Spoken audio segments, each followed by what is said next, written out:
अनोखी कहानी।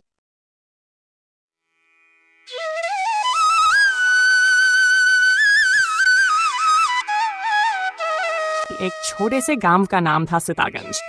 गांव के बीचों बीच एक टूटी फूटी झोपड़ी थी जिसमें रहता था गोपाल मोची, एक ईमानदार पर बहुत ही गरीब आदमी।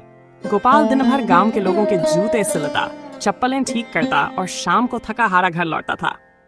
उसकी पत्नी ललिता और 2 छोटे बच्चे छोटू और पिंकी ही उसकी पूरी दुनिया थे। इस बार दिवाली आने वाली थी। गांव में हर घर में साफ सफाई, रंगोली और मिठाइयों की खुशबू थी, लेकिन गोपाल के घर में बस एक बात की चिंता थी। ललिता बोली, दिवाली आने वाली है, इस पर बच्चों को पटाखे और मिठाइयाँ दिला देते तो अच्छा होता। ललिता, मिठाई तो छोड़ो, तेल लेने के भी पैसे नहीं हैं कि दिए जला सकूं।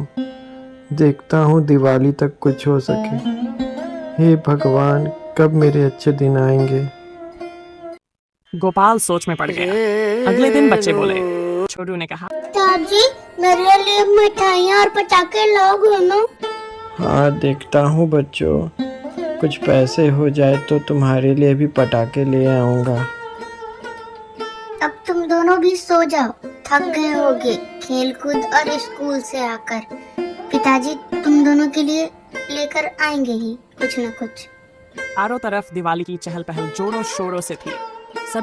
सभी लोग खरीदारी और सजावट में व्यस्त थे।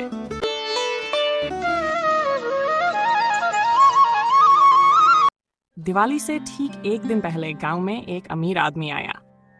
उसने गोपाल से कहा, भाई, मुझे अपनी जूती सिलवानी है। शहर से लौटते वक्त मेरी जूती फट गई है। बिल्कुल, ये मेरा रोज का काम है।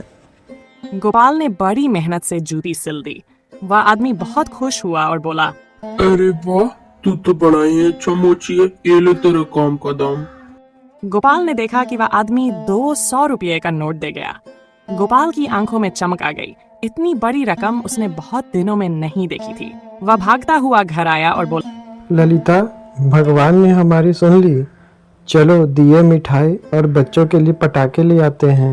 ये हमारे घर में भी दिवाली मनाएगी। ये गोपाल और ललिता बाजार की ओर बढ़े।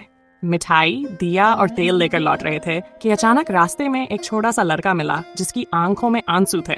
गोपाल ने पूछा, क्या हुआ बेटा? मेरी माँ बीमार है, इस बार दिवाली भी नहीं मना पाएंगे और न ही दिए जला पाएंगे। ले बेटा, आधे दिए और मिठाई तू भी रख ले।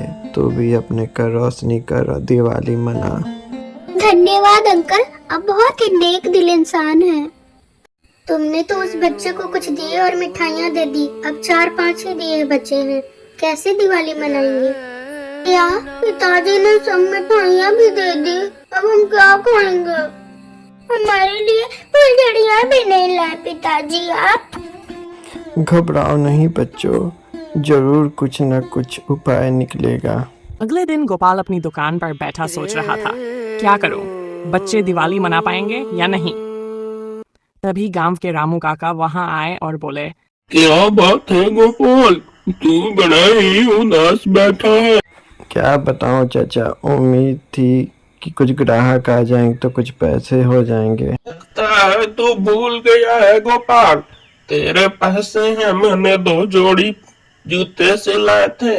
ये ले रकम 500 तुम्हारे। गोपाल की आंखों में खुशी के आंसू आ गए। वह बाजार गया, पटाखे और कुछ खाने पीने का सामान खरीदा और घर लौटा। बच्चे पटाखे देखकर झूम उठे। रात हुई, पूरा गांव बिजली और पटाखों से जगमगा उठा। गोपाल के घर में भी दिए जल रहे थे, रंगोली सजी थी और बच्चे हंसते खेलते पटाखे जला रहे थे। शिक्षा असली दिवाली वह नहीं होती जहां सबसे ज्यादा रोशनी हो, बल्कि वह होती है जहां सबसे ज्यादा दया, प्यार और उम्मीद हो।